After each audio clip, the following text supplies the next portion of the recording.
नमस्कार, आप देख रहे हैं सबसे बड़ा मुद्दा। मैं हूं आपके साथ राहुल राजपूत। 2022 के विधानसभा चुनाव को लेकर छोटी पार्टियों ने समाजवादी पार्टी के साथ जाने का फैसला किया है।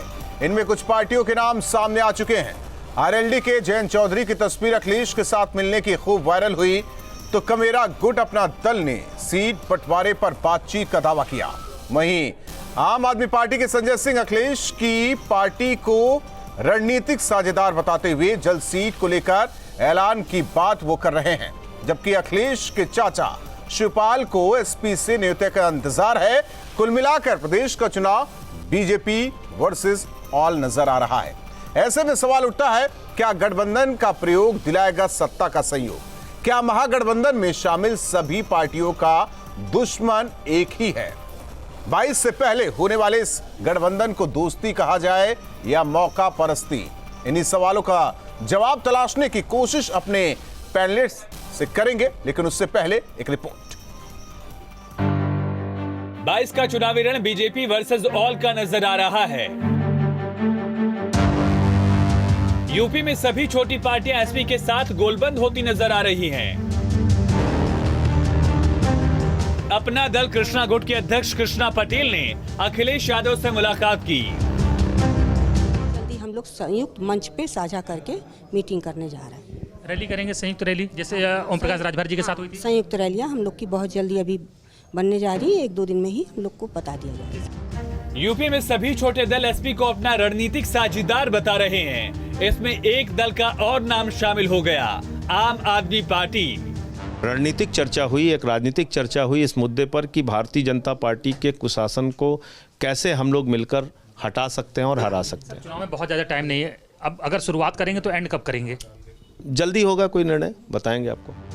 इससे पहले सोशल मीडिया पर एसपी प्रमुख अखिलेश और आरएलडी प्रमुख जयंत चौधरी की मुलाकात की तस्वीर सियासी हलके में हलचल मचा रही है। सूत्रों की माने तो आरएलडी प्रमुख जयंत चौधरी ने अखिलेश यादव से डिप्टी सीएम के पद की मांग की है। तो इससे साफ है कि दोनों लोग मिल करके भारतीय जनता पार्टी का सफाया करने जा रहे हैं। इसमें बेचैन भाजपा है। का तय है, हम मिलकर लड़ेंगे। दोनों अध्यक्षों की बात हो गई है और एक आध मीटिंग कोई होगी फाइनल करके और हम उसको डिक्लेयर करेंगे। जयंत के सहारे पश्चिमी यूपी में जाट मुस्लिम समीकरण को साधने में अखिलेश जुटे हुए हैं, लेकिन कांग्रेस को इस तालमेल पर भरोसा नहीं है। राजनीति में तो घटनाक्रम बदलता रहता है।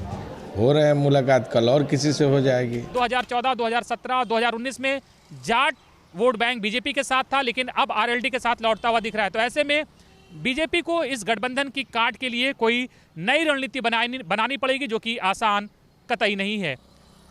वीणु सुफी के साथ अनिल यादव, न्यूज स्टेट लखनऊ। और चर्चा के लिए हमारे साथ मेहमान जुड़ चुके हैं कांग्रेस प्रवक्ता हिलाल नकवी साहब, वैभव जायसवाल जी प्रवक्ता आम आदमी पार्टी, राजेश चौधरी जी प्रवक्ता बीजेपी। और चर्चा की शुरुआत राजेश चौधरी जी, बीजेपी के कुशासन को खत्म करना है, प्रदेश से हटाना है, इस वजह से ये तमाम गठबंधन, यानी कि जो छोटी पार्टियां हैं उनके साथ गठबंधन। इसमें कुछ पार्टियां, ये बात उन्हें बुरी भी लग सकती है कि वो छोटी पार्टियां नहीं है, आम आदमी पार्टी जैसे। बातचीत तो हो रही है, सवाल इस बात को लेकर है कि बीजेपी बनाम ऑल, और ऐसे में इसे दोस्ती कहा जाए या मौका परस्ती? देखिए, ये तो पूरा देश और पूरी दुनिया, पूरा प्रदेश देख रहा है कि मौका परस्ती ही है। पर मैं आपको कुछ बातें बताना चाहता हूँ। 2019 का चुनाव अभी होकर के चुका है, कुछ दिन पहले, 2 साल पहले 2019 का चुनाव हुआ जी, जिसमें आरएलडी, सपा और बसपा तीनों ने मिलकर के चुनाव लड़ा। बसपा का अपना एक अलग वोट बैंक है, समाजवादी पार्टी का एक अपना अलग वोट बैंक है, और जो कुछ भी आरएलडी का वोट बैंक रहा होगा वो उन्होंने प्लस करके लड़ा। तो जयंत चौधरी खुद चुनाव हार गए, अजीत सिंह जी इनके पिताजी खुद चुनाव हार गए, एक सीट लड़े ये मथुरा, वो खुद ये चुनाव हार गए। तो इस गठबंधन को तो जनता पहले ही नकार चुकी है कि तो अखिलेश यादव अपने आप को कमजोर महसूस कर रहे हैं। 4 साल तक तो वो निकले नहीं, 4-4.5 साल तक तो रहे अपने महलों में, और जब वो चुनाव आया और जनता में गए तो उनको लगा कि बीजेपी तो प्रचंड बहुमत के साथ आ रही है, हमारी तो 50 सीटें भी नहीं आने वाली। तब उन्होंने इस पूरे भानुमति के कुनबे को जोड़ने की कोशिश की है। तो ये कुनबा जुड़ रहा है, हमें कोई असर नहीं पड़ने वाला है। हमने 2019 में 50% से अधिक वोट हासिल किए। ठीक है। इस बार 60+ हम वोट हासिल करेंगे। वैभव जी लाल टोपी लगाएंगे या सफेद टोपी पर आम आदमी पार्टी लिखा रहेगा या लाल टोपी पर ये लिखा रहेगा शब्द आम आदमी पार्टी? उत्तर प्रदेश में आए और जिस तरीके से उन्होंने बहन बेटियों को भरमाने की बात कही कि आज रात में 1 बजे भी बहन बेटियां स्कूटी पे सोना लाद करके जा सकती हैं। मैं अपने आदरणीय जो मित्र भारतीय जनता पार्टी से उनसे कहना चाहता हूं कि अमित शाह जी तक मेरी आवाज पहुंचाएं और बहन बेटियों को इस तरीके से भरमाने का प्रयास ना करें। खुद अमित शाह जी अपनी सिक्योरिटी छोड़ करके पूरा सोना लाद करके 1 बजे नहीं खाली 12 बजे निकल जाए, सच्चाई मालूम हो जाएगी अमित शाह जी को खुद। आज उत्तर प्रदेश में कोरोना के टाइम में जिस तरीके से ठीक है, आपके तमाम मुद्दे सही हो सकते हैं वैभव जी आपके तमाम मुद्दे सही। चलिए हम एक बार के लिए मान लेते हैं आपके मुद्दे सारे सही हैं। कुशासन आप लोग कह रहे हैं ठीक है, मान लेते हैं कुशासन, लेकिन ये जो रणनीति बनाई जा रही है इसे तो मौका परस्ती कहा जा रहा है। आम आदमी पार्टी हमारी अगर उत्तर प्रदेश नहीं, हमारी अगर जिम्मेदारी, आम आदमी पार्टी लाल टोपी कैसे लगा लेगी? नहीं, लाल टोपी लगाने की बात कहाँ हो गई यहाँ पे राहुल जी? अगर आज उत्तर प्रदेश की जनता एक तानाशाह की गिरफ्त में आ चुकी है, जहाँ रोजगार मांगने के लिए जब युवा अपने हक को मांगता है, आपने कल भी देखा कि कैसे लाठियों से रोजगार जो मांग रहे थे वो युवा उनको पीटा गया। यहाँ पे मुख्यमंत्री जब सीधे कहता है कि तुम्हारी संपत्तियां जब्त कर ली फिर आप मेरे सवालों को नहीं समझ पाया और जवाब नहीं देना चाह रहे हैं वैभव जायसवाल जी। नहीं, इस तरीके क्या बातचीत हो रही है? कितनी सीट चाहिए, कौन सा पद चाहिए? जैसे खबर ये आ रही कि जयंत चौधरी ने कहा कि डिप्टी सीएम का पद दिया जाए हमें और सीटें इतनी दी जाए। आम आदमी पार्टी क्या अपनी सेटिंग किस तरीके से कर रही है समाजवादी पार्टी के साथ? हमारी पार्टी का जन्म कभी भी सत्ता हासिल करने के लिए नहीं हुआ।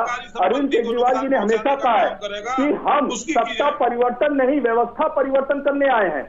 और आज उत्तर प्रदेश के अंदर जो व्यवस्था चल रही है, जो कुशासन चल रहा है, जो तानाशाही चल रही है, आज भारतीय जनता पार्टी से उत्तर प्रदेश को मुक्त कराना है, उनके कुशासन से मुक्त कराना है। तो कैसे उत्तर प्रदेश को भारतीय जनता पार्टी मुक्त बनाया जाए, आज उसकी रणनीति और एक सामाजिक चर्चा जो है वो हुई है। ठीक है, एक हिलाल नकवी साहब के पास जाएंगे, रुक करेंगे। राजेश चौधरी जी, 2017 से पहले तो रामराज रहा उत्तर प्रदेश में, वही रामराज लौटाना चाहते हैं वैभव जायसवाल जी, उनकी पार्टी अखिलेश के साथ मिलकर।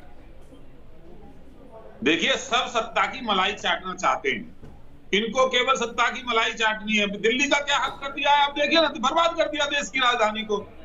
आज ये उत्तर प्रदेश भाग रहे हैं, कभी पंजाब भाग रहे हैं, और अखिलेश यादव 2012 में मुख्यमंत्री बने उत्तर प्रदेश के। तो मैं समझ सकता हूं कांग्रेस जिस तरीके से आज खत्म हो चुकी है। कांग्रेस की बात नहीं हो रही है, बीजेपी प्रवक्ता बोल रहे हैं। मुलायम सिंह यादव जी ने मेहनत की और अखिलेश यादव को सत्ता सौंप करके गए, तो आज देखिए क्या हालत हो गई। और समाजवादी पार्टी को बर्बाद करने का काम तो अखिलेश यादव ने किया है, अब कहीं दूर दूर तक है नहीं। तो वो ये ठीक है, आपका जवाब हो गया। कोशिश कर रहे। राजेश चौधरी जी, बीच चर्चा में हमारे साथ अनुराग भदौरिया जी, प्रवक्ता समाजवादी पार्टी जुड़े हैं। अनुराग जी, आपका रुख करें। उससे पहले हिलाल नकवी साहब, कोई मिला नहीं, इस वजह से अब 403 सीटों पर चुनाव लड़ने की बात कांग्रेस कह रही है, उम्मीदवार तो मिल नहीं रहे हैं, तो फिर कैसे संभव हो पाएगा? अगर कल अखिलेश यादव बुला ले प्रियंका से कि आइए आप मुलाकात करते हैं, कुछ बातचीत होती है, मुनासिब है ये बीजेपी को हराने के लिए? क्योंकि बीजेपी वर्सेस ऑल तो चल रहा है। बीजेपी को यहां की जनता ही हराएगी और उस जनता के साथ गठबंधन कांग्रेस का है। हर वो व्यक्ति जो विकास चाहता है उत्तर प्रदेश में, हर वो व्यक्ति जो सुरक्षा चाहता है उत्तर प्रदेश में, हर वो व्यक्ति जो दलित है, पिछड़ा है, अल्पसंख्यक है, हर वो व्यक्ति जिसके ऊपर अन्याय हो रहा है, हर वो व्यक्ति जिसको कि एयरपोर्ट बनाने के लिए उजाड़ दिया गया है, जेवर के अंदर कितने गरीबों को उजाड़ दिया गया है, उनको कंपनसेशन तक की नहीं दिया गया है, वो उनको जो है वो रिहेबिलिटेशन नहीं दिया गया, पुनर्वास नहीं दिया गया, वो सब कांग्रेस से जुड़े। और हमें जनता से ही जुड़ना है। हमको जो है वो किसी भी तरह की किसी राजनीतिक दलों से किसी प्रकार का कोई जोड़ नहीं बैठा।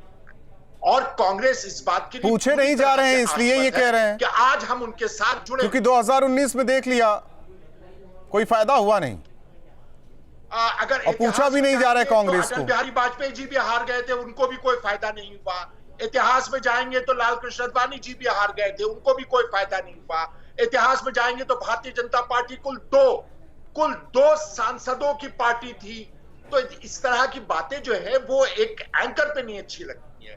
भारतीय आप हमें समझाएंगे, प्रवक्ता कहे वो ठीक है, आपको तो मालूम है, आप तो पढ़े लिखे हैं, नहीं आप हमें समझा रहे हैं। जानकारी है कि कुछ साल पहले ये पिछले हम 1980 या 1990 उड़ा दिया गया, 99 या 2007-8 की बात नहीं कर रहे हैं सर, हम तो ये 2-3 साल पहले की बात कर रहे हैं। सर हम तो पूरी बात कर रहे हो। भारतीय जनता पार्टी बता दे कि उत्तर प्रदेश के बाद कहां उन्होंने अकेले दम पे सरकार बना ली है।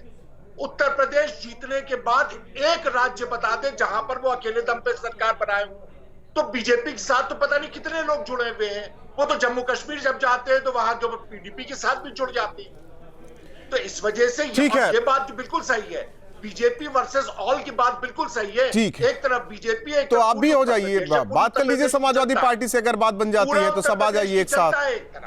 ये बात तो बिल्कुल सही है, बीजेपी वर्सेस ऑल तो है। अनुराग भदौरिया जी, पूरी उत्तर प्रदेश, क्योंकि इसे लीड अखिलेश यादव कर रहे हैं, समाजवादी पार्टी कर रही है इस गठबंधन को लेकर, लेकिन गठबंधन कभी फायदेमंद समाजवादी पार्टी के लिए रहा नहीं।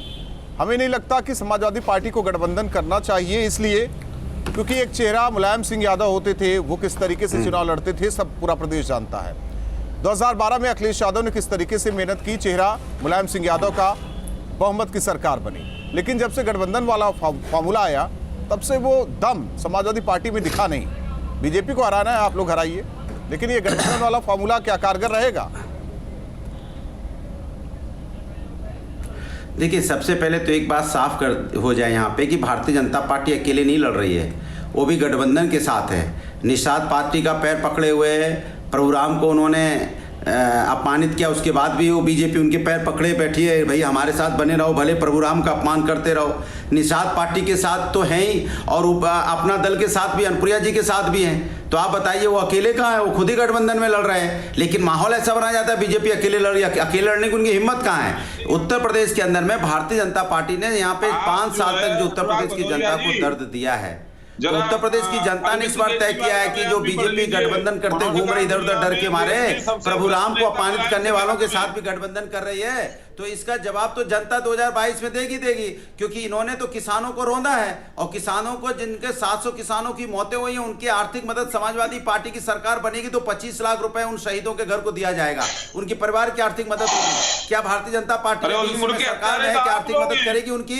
मैं पूछना चाहता हूँ, अभी तो सरकार में है, आप यहाँ अनाउंस कीजिए कि आप 1 करोड़ रुपए मदद करेंगे, नहीं करेंगे, आप अनाउंस कीजिए। और यहाँ पे जिस तरह से रौंदा गया किसानों को उत्तर प्रदेश के अंदर में, और उसके बेटे जिसने रौंदा वो आज भी राज्य बना बैठा है, आज भी वो कह रहा है कि मैं सबसे बड़ा गुंडा, अपने आप को गुंडा समझता है, क्योंकि देश का गृह राज्य मंत्री अपने आप को गुंडा समझता है। तो सोचिए उत्तर प्रदेश की राजनीति कहां भारतीय जनता पार्टी ले जा रही है। तो भारतीय जनता पार्टी के समय जिस तरह से यहाँ पे कोविड काल में बिना ऑक्सीजन के लोगों की मौतें हुई, प्रभुराम के बच्चों की मौतें हुई, बच्चियों की मौतें हुई, उनकी लाशों को यहाँ पे जानवर नौचते नजर आए नदियों में, वो लाशों, मेरे सवालों का जवाब नहीं मिल पा रहा है जिस पर चर्चा हो रही है, क्योंकि सियासत से जुड़ी बातें हो रही है, बात मुद्दों की हो रही है, की मौतें हो रही है, यहाँ शराब माफिया पैदा हो गए। तो आप बताइए, चोरी, डकैती, हत्या, लूट, मार, बलात्कार, अपहरण उत्तर प्रदेश में तेजी से बढ़ा है। तो उत्तर प्रदेश के अनुराग जी, एक बहुत सीधा सा सवाल है आपसे, अनुराग जी, एक बहुत सीधा सा सवाल है आपसे। आपने जो बातें कही वो मैं मान लेता हूं, बीजेपी को दरकार थी जीत की तो उन्होंने गठबंधन किया, मान लीजिए, मान लेता हूं का मतलब मान लिया। मैथ आप भी पढ़ते हैं, मान लेने से ही सब कुछ सॉल्व होता है। गठबंधन में ठीक है, वो जीत गई। आप भी बिना गठबंधन के 2012 में सरकार बनी, उससे पहले भी चीजें रही, तो ऐसी क्या जरूरत समाजवादी पार्टी को अब पड़ रही है कि बार बार गठबंधन?